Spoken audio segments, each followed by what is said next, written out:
Apel siaga sejumlah petugas Satpol PP Gadungan di pinggir jalan utama Ujung Menteng, Cakung, Jakarta Timur ditindak petugas Satpol PP DKI Jakarta. Dari sidak ini, Satpol PP Gadungan baru mengerti bahwa mereka adalah korban penipuan. Otak dari penipuan bermodus perekrutan petugas Satpol PP adalah Yosi, pria paruh baya berseragam lengkap Satpol PP yang mengaku bertugas di bidang pengembangan Satpol PP DKI Jakarta.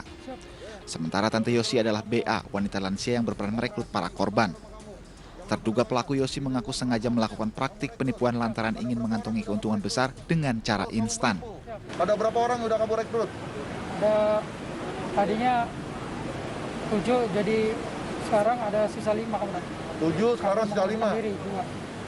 Berapa? Jadi tinggal 5 yang ditata. Meski sempat curiga karena harus membayar 25 juta rupiah, para korban mengaku tergiur karena dapat bekerja sebagai pekerja harian lepas Satpol PP. Padahal sejumlah kejanggalan mulai mereka rasakan sejak awal perekrutan di sebuah rumah dan tanpa adanya kantor yang resmi milik pemerintah. Seragam dinas Satpol PP pun mereka ambil langsung di sebuah toko di Pasar Senen.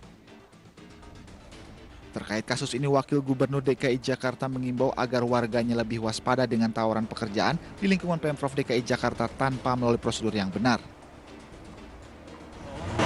Ya tentu di masa sulit seperti ini selalu saja ada orang-orang yang mencari kesempatan ya, untuk menipu dan lain sebagainya. Itu masyarakat di masa sulit ini mohon lebih berhati-hati, waspada ya, terkait berbagai tawaran-tawaran yang mungkin sepertinya menarik instan, jangan dengan cepat dipercaya, apalagi harus mengeluarkan sejumlah uang. Ya. Kasus ini kini masih dalam penyelidikan. Diduga masih banyak korban lain yang telah terjebak dalam tipu rayu kedua pelaku. Dari Jakarta, Rani Sanjaya, iNews melaporkan.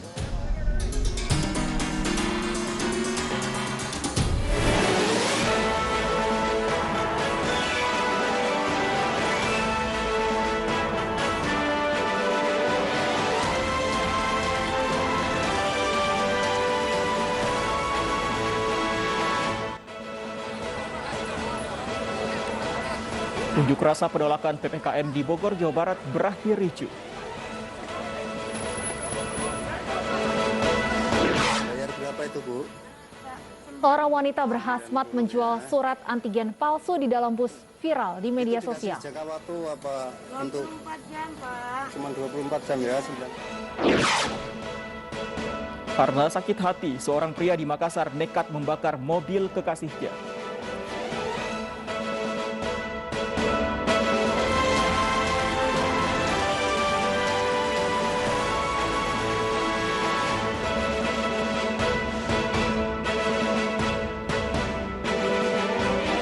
Selamat sore pemirsa, demikian tadi berita pilihan iNews Sore. Bersama saya Stefani Patricia dan rekan saya Fandi Hasib, kami akan bergantian menyampaikan informasi selama 2 jam ke depan.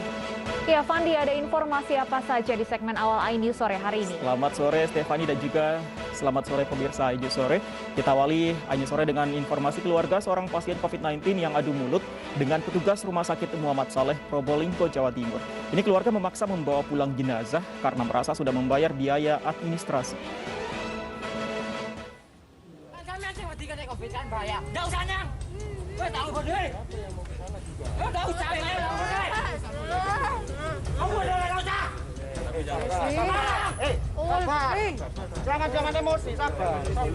Seorang keluarga pasien yang meninggal akibat COVID-19 marah-marah.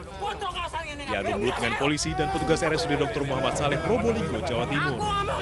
Pihak keluarga menolak pemulasaran dengan protokol COVID-19 dan memaksa ingin membawa jenazah karena merasa telah membayar biaya administrasi. Administrasi. Berapa? 1.330.000. Administrasi. Iya.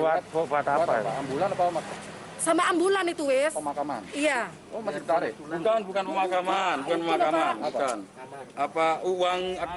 Menurut keterangan pihak rumah sakit, jenazah dinyatakan positif COVID-19 sehingga harus ditangani sesuai dengan protokol ketat.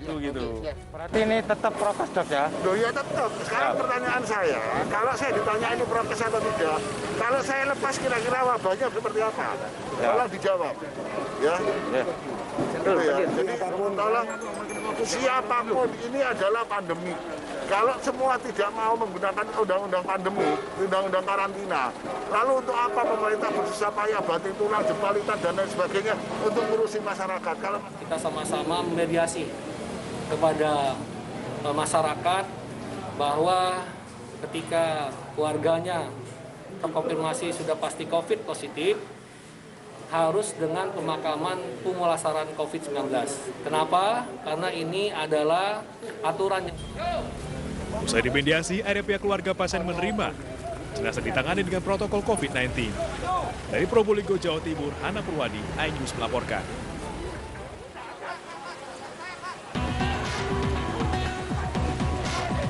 Kericuan ini terjadi saat polisi berusaha membubarkan sejumlah orang yang menggelar unjuk rasa di halaman Tugu Kujang, Bogor, Jawa Barat.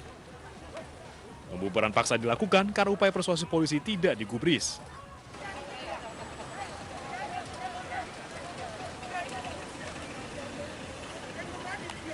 ...25 orang pengunjuk rasa pun dibawa tim Satgas COVID-19 untuk dimintai keterangan.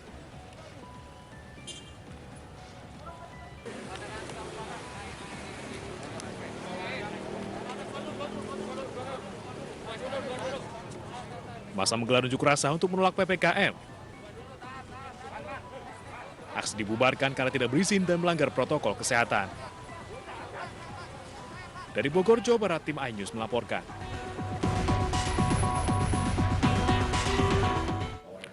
Pemirsa, kepadatan di titik penyekatan PPKM level 4 di Lampiri, Kalimalang, Durensawit, Jakarta Timur mulai berkurang. Pengendara yang tidak dapat menunjukkan STRP siap-siap diputar balik petugas.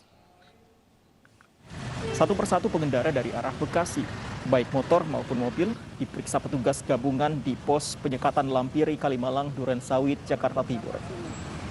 Mayoritas pengendara yang melintasi penyekatan sudah memiliki STRP, sehingga diperbolehkan menuju tempatnya bekerja. Namun bagi pengendara yang tidak memiliki kepentingan dan tidak dapat menunjukkan STRP, diputar balik petugas.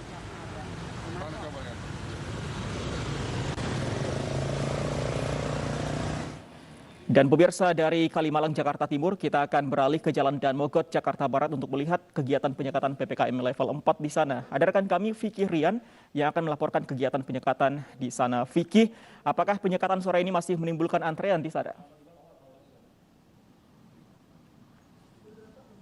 Ya, Fandi dan juga pemirsa, memang situasi arus lalu lintas di titik penyekatan Jalan Raya Dan Mogot kilometer 11 Jakarta Barat sore ini terpantau masih cukup padat.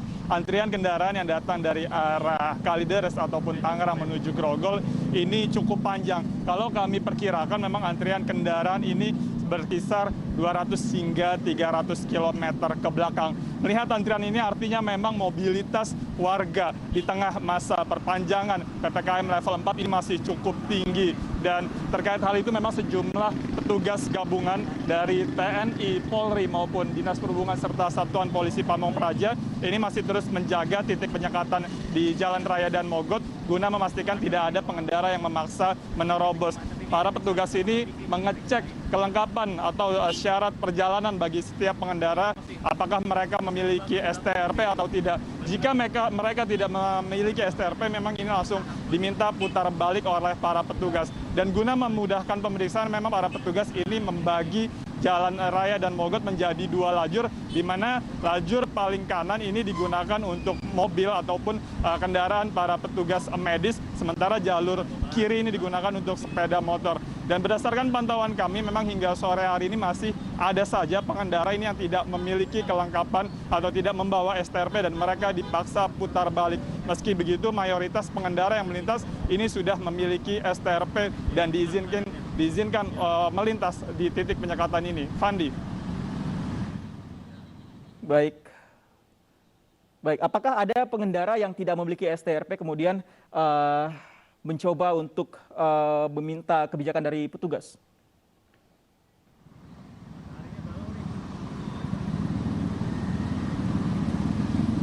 Ya, pengendara memang tidak membawa STRP, memang ini tidak diizinkan melintas dan dipaksa kembali putar balik ke arah Kalideres maupun Tangerang, karena memang di titik penyekatan ini petugas ini cukup ketat melakukan pemeriksaan kepada setiap pengendara yang melintas. Jika mereka tidak membawa STRP maka tidak akan diizinkan sama sekali untuk melintas di titik penyekatan ini. Fandi. Baik, jadi sekali lagi untuk pengendara yang akan melintas di kawasan Dan Mogot wajib memiliki STRP. Terima kasih untuk laporan Anda, Fikri Rian, yang melaporkan langsung dari kawasan Dan Mogot, Jakarta Barat. Selamat bertugas kembali. Pemirsa, video seorang wanita menjual surat bebas COVID ke penumpang bus viral di media sosial. Polisi masih menyelidiki peristiwa itu dengan memanggil saksi dari penumpang bus. Bayar berapa itu, Bu? 90, Bang. 90 ya. Video seorang wanita menggunakan baju hazmat menjual surat bebas COVID-19 kepada penumpang bus viral di media sosial. 4 jam ya, 90.000 ya. Berarti nanti balik ke sana swab lagi ya. Dalam video berdurasi 1 menit 34 detik ini, wanita memanggil nama-nama dan menyerahkan kertas yang diduga surat bebas COVID-19 dan mengambil uang yang disodorkan penumpang. Wanita ini juga menjelaskan surat yang harus dibayar 90.000 ini hanya berlaku 24 jam. Bayar berapa itu, Bu? 90, Bang. 90 ya. Itu dikasih jangka waktu apa 24 untuk? jam, Pak. Cuma 24 jam ya, 90.000 ya. Berarti nanti balik ke sana swab lagi ya. Alif ya.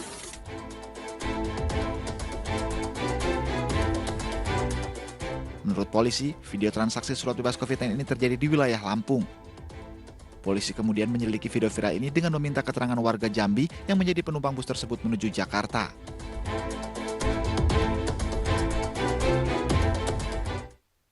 Sementara itu, pemirsa, kepolisian Resort Metro Depok berhasil meringkus komplotan pembuat surat hasil antigen palsu yang dijual dengan harga Rp175.000. 5 orang ditetapkan sebagai tersangka.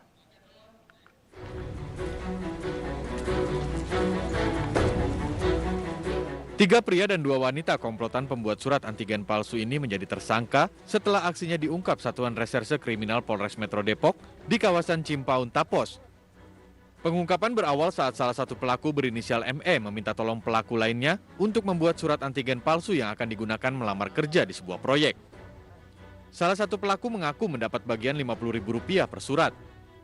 Surat hasil swab hanya di-print, sementara stempel dan kop surat diconteknya dari klinik asli. Sementara itu, Kapolres Metro Depok Kombes Pol Imran Edwin Siregar mengatakan kasus ini terungkap setelah mandor proyek mengecek ke klinik yang tertera di surat. Klinik pun mengaku tak pernah mengeluarkan surat atas nama ME. Selama aksinya mereka sudah menjual 80 surat antigen palsu dengan harga per suratnya Rp175.000. Modusnya si pengguna ini membutuhkan swab antigen tetapi harus dinyatakan negatif. Itu dari perusahaannya. Kemudian dengan berbagai cara dia paksakan untuk membuat surat ini kepada tersangka yang di belakang. Dibuatlah surat itu tapi mengatasnamakan salah satu klinik. Polisi menyita barang bukti berupa surat antigen palsu, laptop, printer, dan stempel klinik yang dipalsukan. Para tersangka terancam 6 tahun penjara akibat pemalsuan dokumen. Dari Depok, Jawa Barat, Iyung Rizky, iNews melaporkan.